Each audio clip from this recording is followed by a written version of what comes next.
Todos atrás y Dios de 9. Déjanos tu mensaje al 2920-453-807. FM Sur 91.1. Con el señor Diego Zubeta. Hablamos con el legislador, con Fabio Sosa, y tocamos el tema medio de soslayo, pero desde otro punto de vista, sobre el tema de la toma de tierras y demás, desde el punto de vista más institucional, más constitucional. El sábado pasado, no el anterior, tuvimos una charla con un muchacho que acá es de Punta Alta, que es historiador también, y él hablaba de una revalorización de los pueblos indígenas, pero sobre todo de los pueblos que habían vivido en nuestra zona. Nosotros conocemos mapuches, tehuelches, onas, yámanas, no sé si serán todos lo mismo o no. En esta situación, Diego, los mapuches fueron los únicos que quedaron, por eso hoy subsisten, viven y reclaman, o hubo algo más, como para que el pueblo mapuche exista solamente ellos hoy, y el exterminio fue sobre los otros pueblos.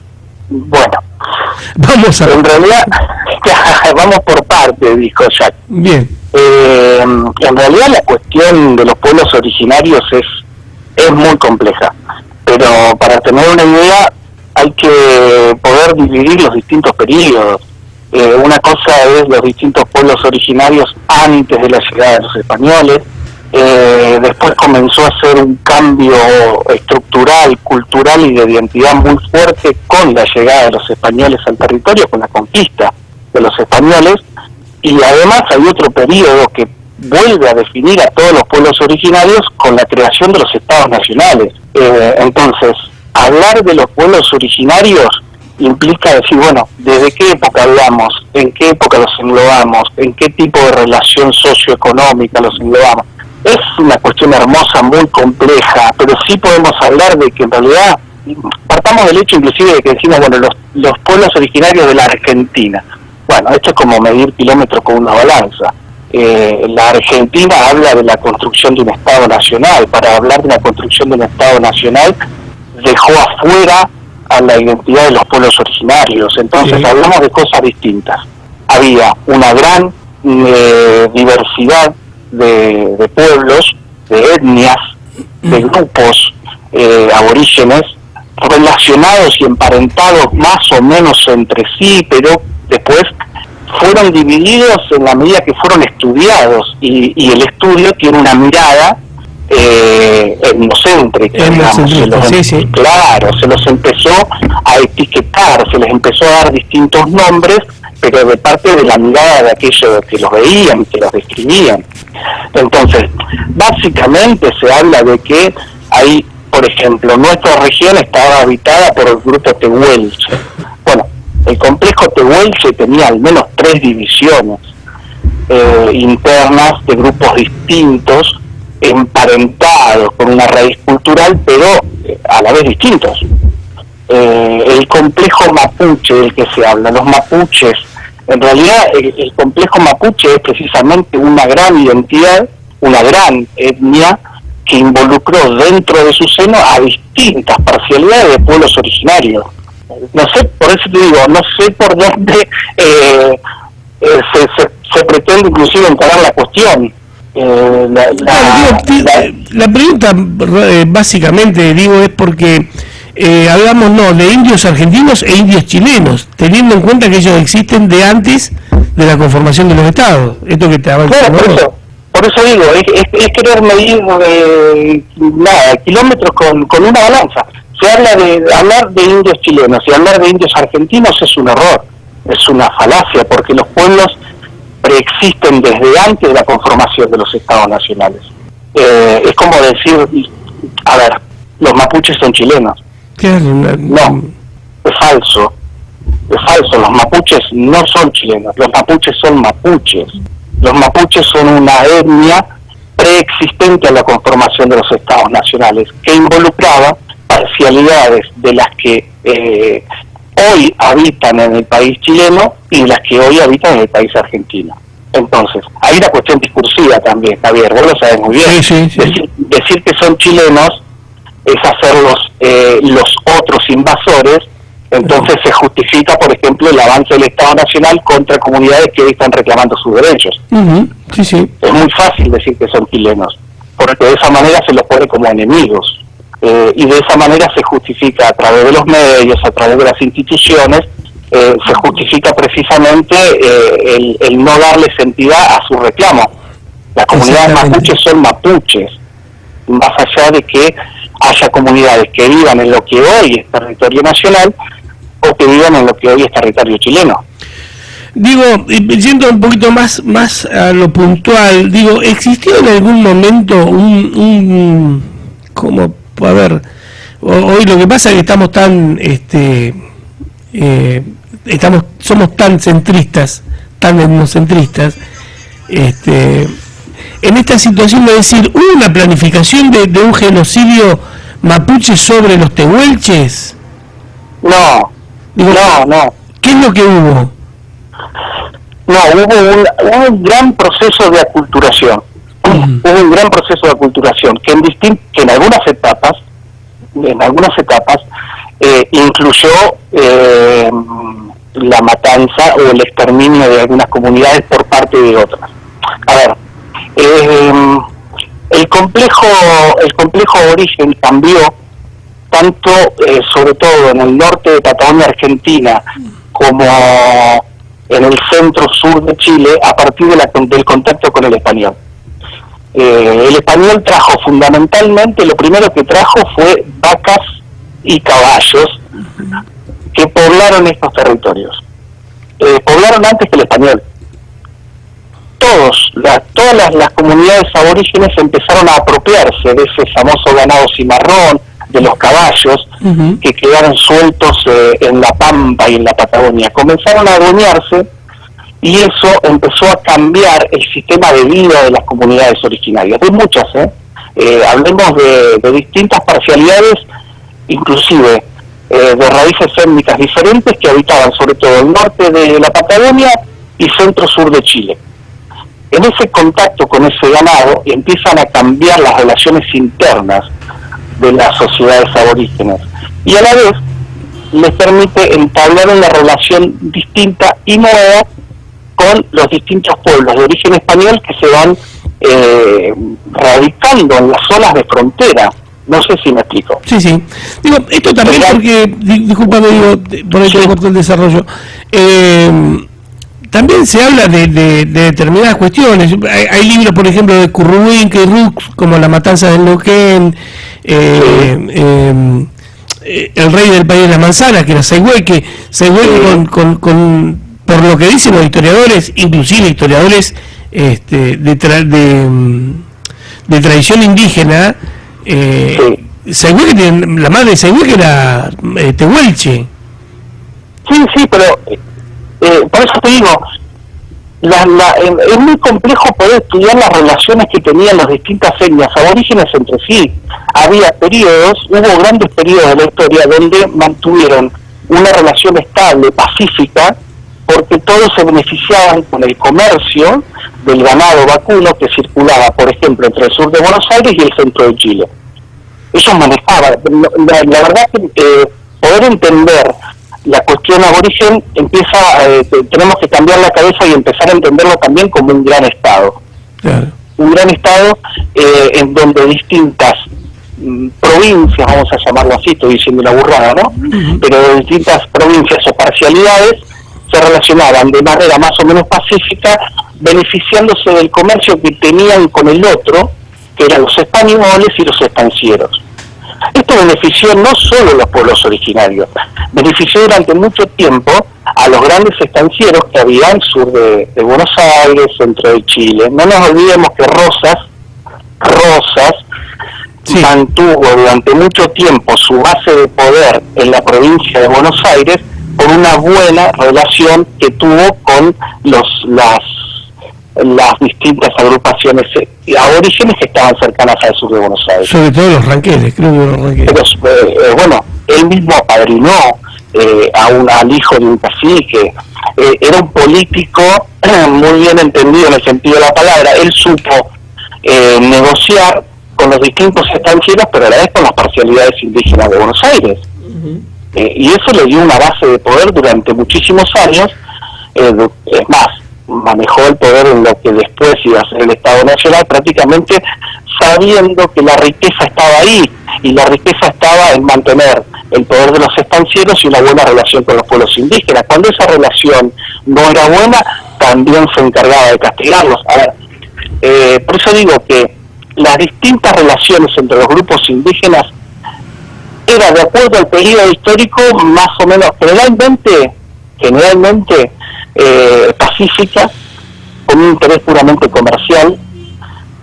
Llegó un momento en que el poder de algunos cacicazgos empezó a crecer, y ese poder demandaba más poder, y había pueblos que, digamos, para ser sometidos, fueron sometidos también mediante la violencia, mediante la conquista. Uh-huh.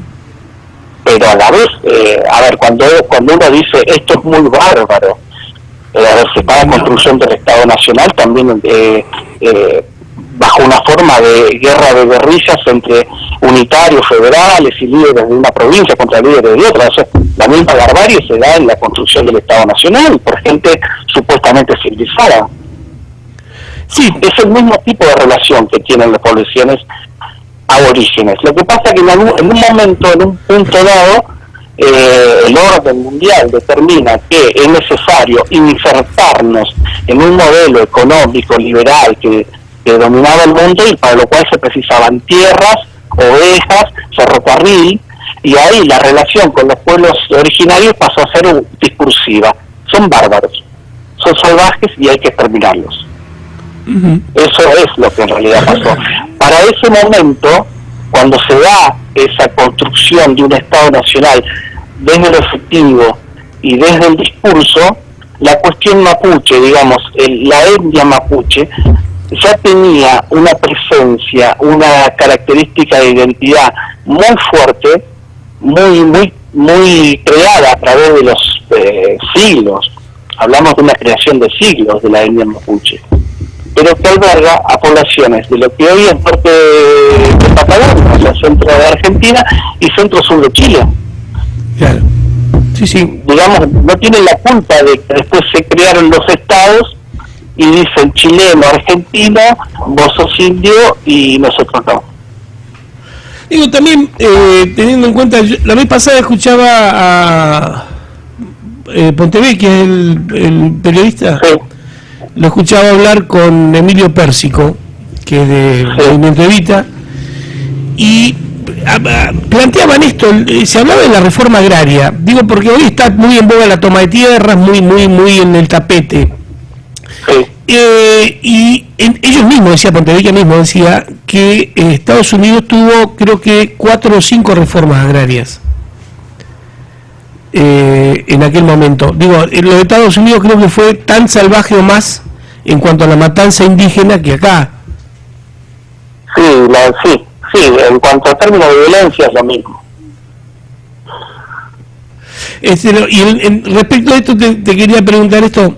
¿Es posible, digo, a través de la reforma agraria, la inclusión dentro del Estado Nacional de los distintos pueblos que han quedado, digamos, por ahí a la deriva? No quiero ponerle ese nombre, de los distintos sectores o pueblos, naciones, etnias indígenas. Sí, obvio que es posible. Debería ser posible, pero para llegar a eso tenés que hablar de la construcción de un Estado o de un tipo de Estado del cual estamos a años luz. Mirá, en Chile la cuestión mapuche es mucho más fuerte, la cuestión mapuche en cuanto a reivindicación, ¿no? Es mucho más fuerte, con mucha mayor presencia en la Argentina. Y eso se debe a que por ejemplo, la organización de las comunidades mapuches comenzó siendo primero por una cuestión gremial, uh-huh, y empezaron a tomar la lucha mapuche a través de la reivindicación de ciertos derechos laborales, y obtuvieron un gran empuje con la reforma agraria, precisamente, que llevó adelante Allende. Eso les dio una entidad, y una fuerza y una presencia como no habían tenido antes. Obviamente llegó los gobiernos dictatoriales y demás en Chile y todo esto se vino abajo. Bueno, en la Argentina todavía estamos un pasito atrás con respecto a estos reclamos por parte de las comunidades mapuches. Lo que vos decís, una reforma agraria que precisamente venga a reivindicar los derechos de posesión de determinadas tierras sería lo ideal, pero previo a eso hay que reconocer precisamente, y no solo en la letra, claro, de que las comunidades mapuches tienen una existencia más allá del Estado Nacional. Son mapuches. El reconocimiento de su identidad, lo cual está hecho por la Constitución Nacional. sí. ¿Sí? Está reconocido por la Constitución Nacional. De hecho, la Constitución Nacional establece que se le debe reconocer la posesión de las tierras ancestrales y que tengan su legítimo reclamo. Pero eso queda en la letra. ¿Por qué queda en la letra? Porque a la hora de hablar de la cuestión de las tierras empezamos a chocar con cuestiones económicas. Entonces, a ver, el reclamo que se hace sobre las tierras de Benetton,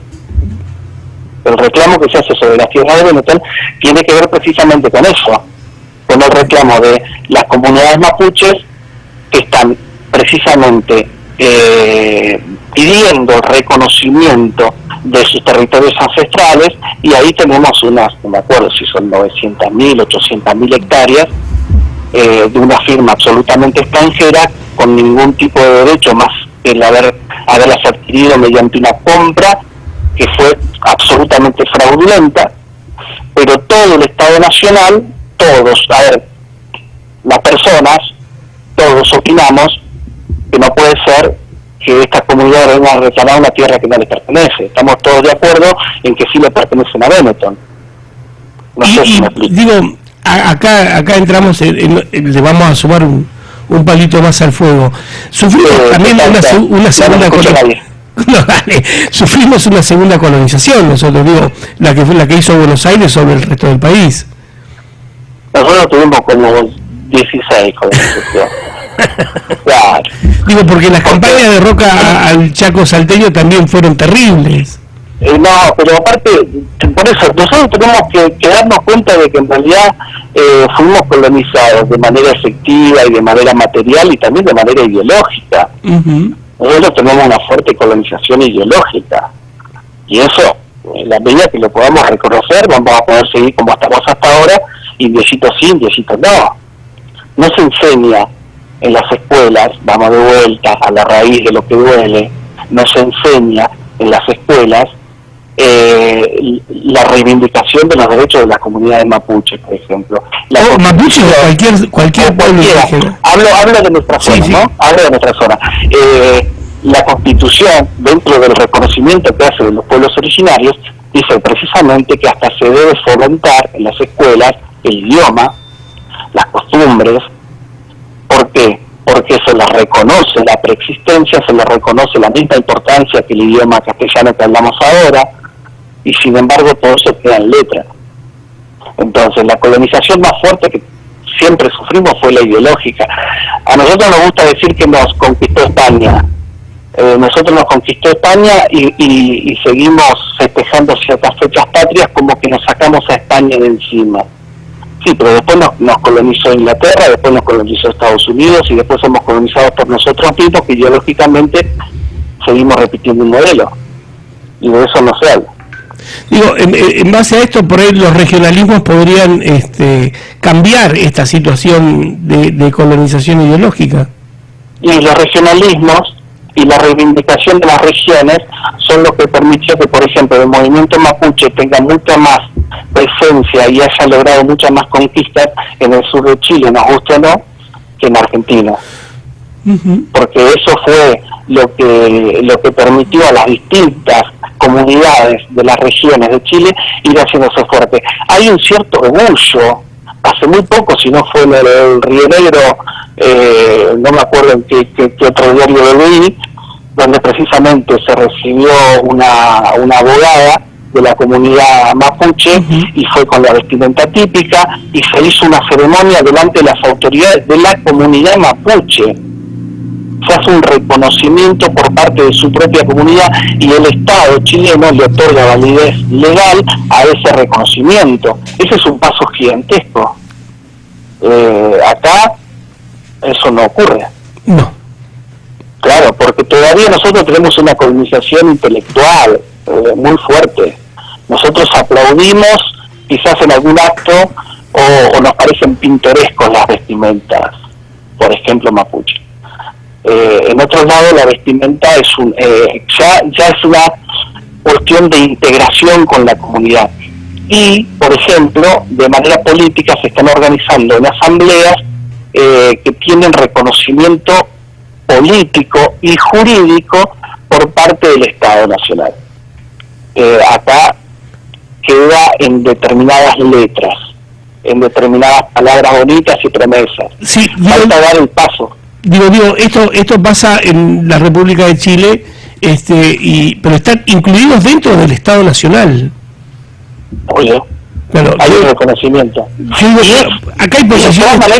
De todas maneras es un granito de arena muy chiquitito y todavía la lucha y la reivindicación continúa. Mira, para que te des una idea, están tomando, y esto va a ser interesante verlo dentro de unos años, algo que no voy a ver yo seguramente, pero ya empieza a haber, sí, pero ya empieza a haber una relación internacional, por ejemplo, entre las comunidades mapuches y las sociedades que en Europa están llevando adelante también ciertas reivindicaciones, como por ejemplo el movimiento catalán o el movimiento vasco. Uh-huh. Están haciendo presentaciones ante los organismos internacionales con reclamos de derechos comunes, porque se trata de esto, se trata de naciones que se reivindican como tal frente o ante la construcción de los estados.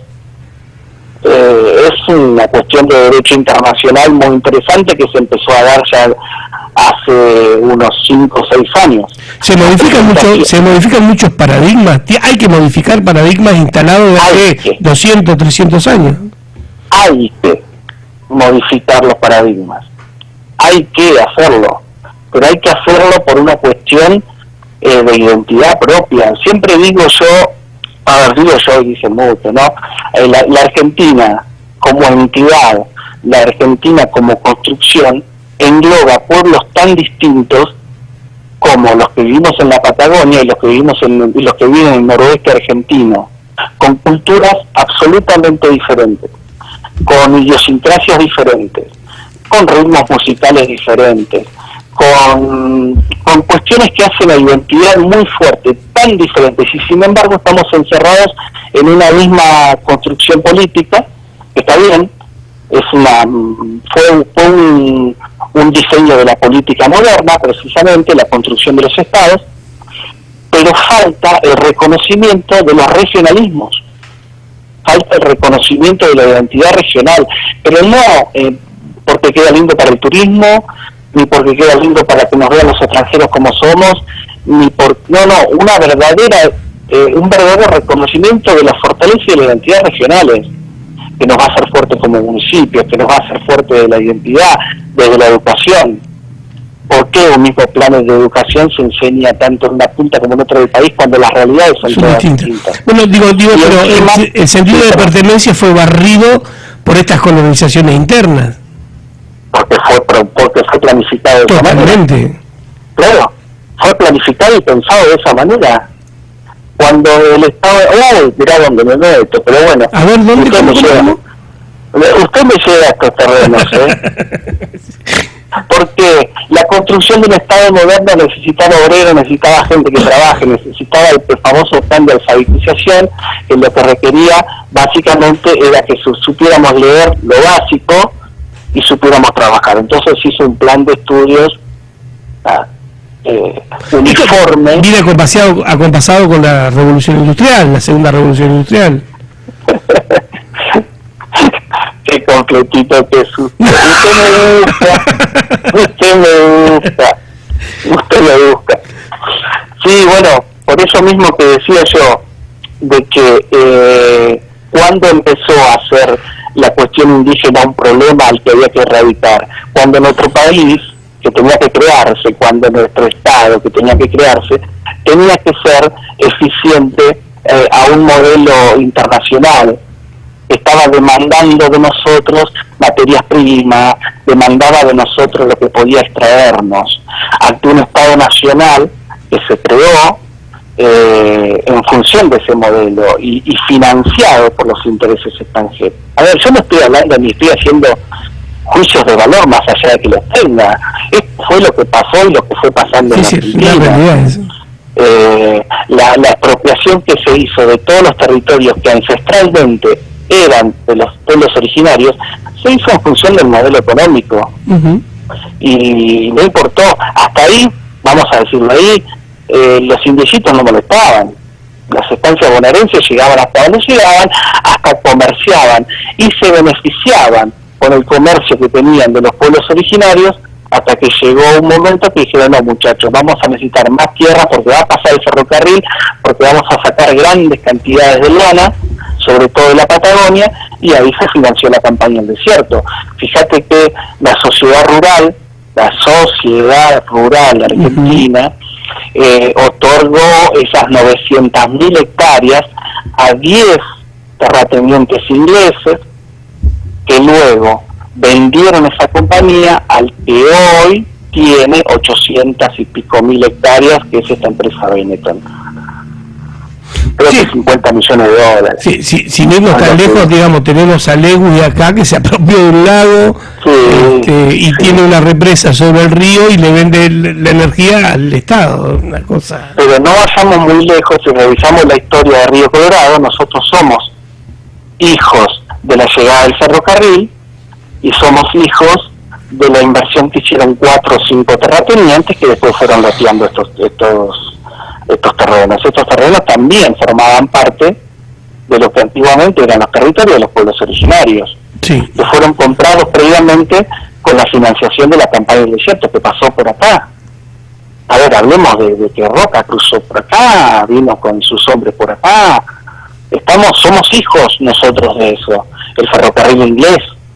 Somos una muestra clarísima de esta construcción del Estado que se hizo a costa de entre otras cosas, de los territorios y la vida de los pueblos originarios.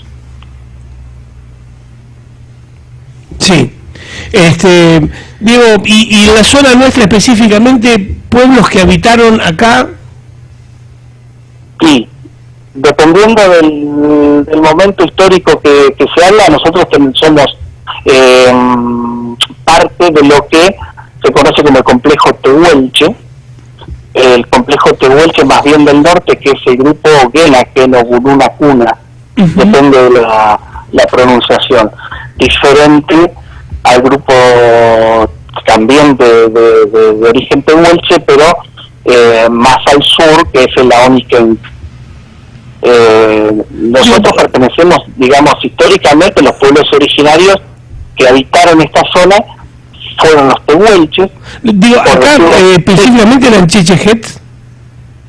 ¿Cómo, perdón? ¿Específicamente eran chichejets? Sí, es una manera de decir tehuelche. Porque el tehuelche es una palabra de origen mapuche. Porque es una palabra de origen mapuche, porque es muy difícil inclusive la pronunciación y cómo se escribe. Son sociedades que no tenían escritura. Entonces, todo lo que vamos a conocer de la pronunciación que hicieron los sobrevivientes que cuentan sobre los grupos, y estos sobrevivientes, la mayoría ya tenía, digamos, una mapuchización muy fuerte. Digo, el mapundún fue elegido como el idioma asambleísta, ¿no? Es el idioma internacional, digámoslo así, de los pueblos originarios. A ver, es como nosotros decimos que hay que hablar inglés para comunicarte en todo el mundo. Las distintas sociedades, los pueblos originarios que habitaron muchas regiones, utilizaron un idioma en común que viene a ser el mapudungun, la lengua de la mapu, de la tierra. Pero eso ya está dando cuenta de una gran influencia de poblaciones no de origen chileno, sino de poblaciones que habían creado una etnia, digamos, habían surgido un grupo étnico diferente con una mezcla entre poblaciones argentinas y chilenas, vamos a decirlo así.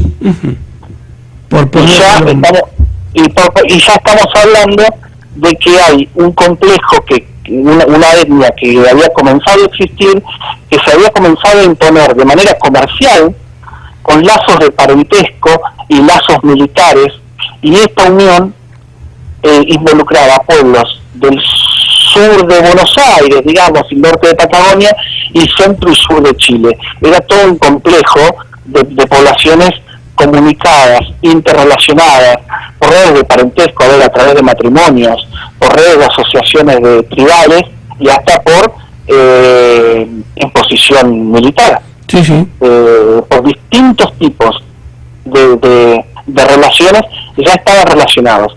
Y al momento de llegar las grandes asambleas, muchas de esas se llevaban acá en Choluchuel, otras se hacían en el sur de Buenos Aires, otras se hacían en Neuquén, y otras en el centro de Chile. Al llevar adelante esas grandes asambleas y esos grandes centros comerciales que existían, se eligió se empezó a utilizar un idioma en común que ya estaba demostrando precisamente este tipo de relaciones. Digo, ya una última te vamos dejando porque sabemos que estás ocupado.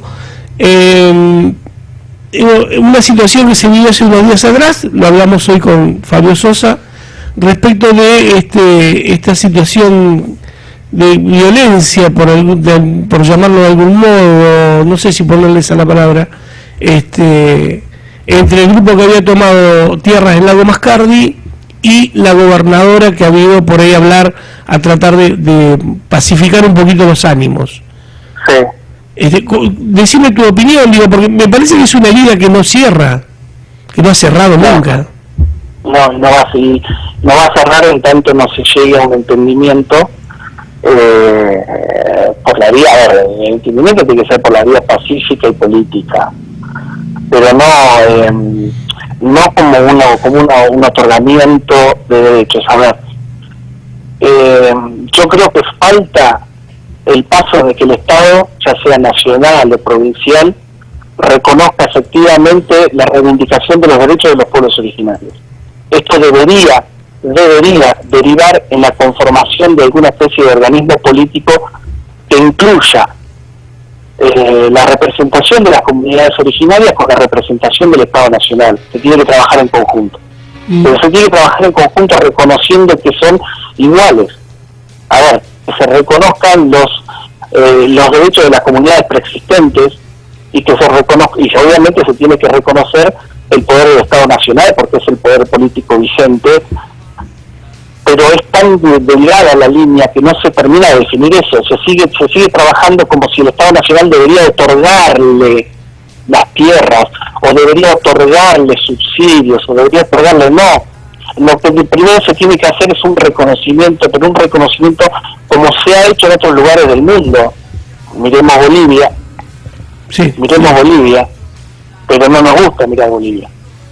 Miremos Bolivia, y donde se entienda que las comunidades, llámese mapuches o llámese la comunidad de origen preexistente que sea, tiene derechos que les son adquiridos porque son comunidades preexistentes al Estado Nacional, que nos tenemos que sentar a debatir en una mesa política común, con una agenda sensata de reconocimiento de igualdad.